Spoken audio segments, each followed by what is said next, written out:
Hi welcome to my channel. இன்றைக்கி வந்து நம்ம என்ன பார்க்க போகிறோம் அப்படின்னா, வெங்காயத்தை வச்சு வடை எப்படி செய்கிறதுன்னு பார்க்கலாம். ஃபஸ்ட்டு வந்துட்டு வெங்காயத்தை வந்து நீட்ட வாக்கில் கட் பண்ணி எடுத்துக்கோங்க. அப்புறமா கொஞ்சமாக நறுக்கின கருவேப்பிலை ஆட் பண்ணிக்கோங்க. நறுக்கின கொத்தமல்லி ஆட் பண்ணிக்கோங்க. நல்லா கழுவிட்டு நறுக்கி ஆட் பண்ணிக்கோங்க. அப்புறமா கொஞ்சமாக கரம் மசாலா ஆட் பண்ணிக்கோங்க. ஒரு டேபிள் ஸ்பூன் வந்து காஷ்மீரி சில்லி தூள் ஆட் பண்ணிக்கோங்க. கொஞ்சமாக மஞ்சள் தூள் ஆட் பண்ணிக்கோங்க. கொஞ்சம் பெருங்காயத்தூள், அப்புறமா கொஞ்சமாக சோம்பு ஆட் பண்ணிக்கலாம். இது எல்லாத்தையும் நல்லா பிசைஞ்சு விடுங்க. அந்த வெங்காயம் வந்து நல்லா பிசைஞ்சு விட்டிங்கன்னா அதுலேருந்து நீர் வரும். அதனால் ஃபஸ்ட்டே நல்லா பிசைஞ்சிக்கோங்க, அந்த மசாலாலாம் எல்லாத்துலேயும் மிக்ஸ் ஆகிற மாதிரி.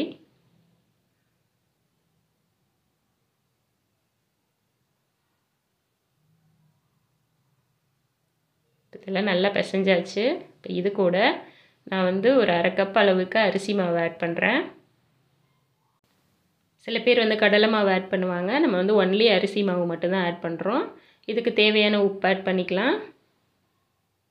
இது எல்லாத்தையும் நல்லா நீங்கள் வந்து பிசைஞ்சு விடுங்க. அந்த ஆல்ரெடி அந்த வெங்காயத்தில் இருக்க தண்ணியிலே வந்துட்டு நம்ம அரிசி மாவை பிசைஞ்சிக்கலாம். தேவைப்பட்டுச்சுன்னா மட்டும் கொஞ்சமாக தண்ணி வந்து தெளிச்சுக்கோங்க. லைட்டாக தெளிச்சுட்டு அதே மாதிரி நல்லா பிசைஞ்சு அதை மிக்ஸ் பண்ணிக்கோங்க.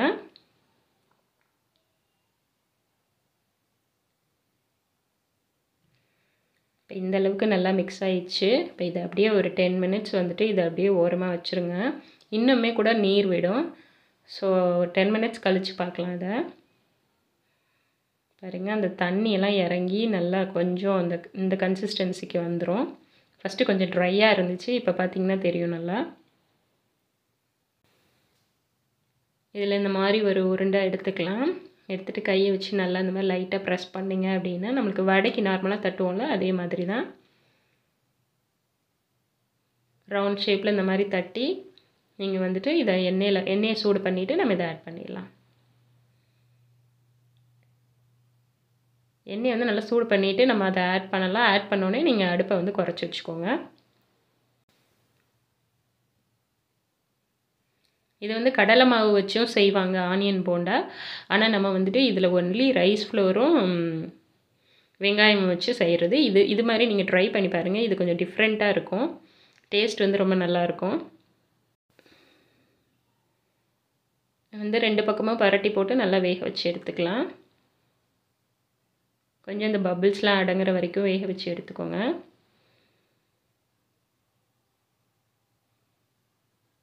நல்லா வெந்துருச்சு. இப்போ இதை வந்துட்டு நம்ம ஒரு தனியாக எடுத்து வச்சிடலாம். அதே போல் எல்லாத்தையுமே நம்ம வந்து பொரிச்சு எடுத்துக்கலாம். இது வந்து ஈவினிங் ஸ்நாக்குக்கு வந்து செஞ்சு சாப்பிட்டு பாருங்கள், ரொம்ப நல்லாயிருக்கும். இதை வந்து நீங்கள் வந்துட்டு ரைஸ்க்கு கூட சைடிஷாக வச்சு கூட சாப்பிட்லாம், ரொம்ப நல்லாயிருக்கும். இது செய்கிறதுக்கு வந்து டைமும் பெருசாக எடுத்துக்கல, ஜஸ்ட்டு ஒரு 20 மினிட்ஸ் தான் ஆச்சு. ஸோ அதனால் இதை வந்து நம்ம ஈவினிங்கில் வந்துட்டு ஸ்நாக்ஸாக பண்ணோம் அப்படின்னா உங்களுக்கு ரொம்ப ஈஸியாகவும் இருக்கும். ஸோ அவ்வளோதாங்க. இது போல் நீங்களும் ட்ரை பண்ணி பாருங்கள். உங்களுக்கு பிடிச்சிருந்துச்சுன்னா லைக் பண்ணுங்கள், ஷேர் பண்ணுங்கள், கமெண்ட் பண்ணுங்கள், மறக்காமல் சப்ஸ்கிரைப் பண்ணுங்கள். இந்த பெல் பட்டனையும் கிளிக் பண்ணிக்கோங்க. தேங்க்யூ, பாய்.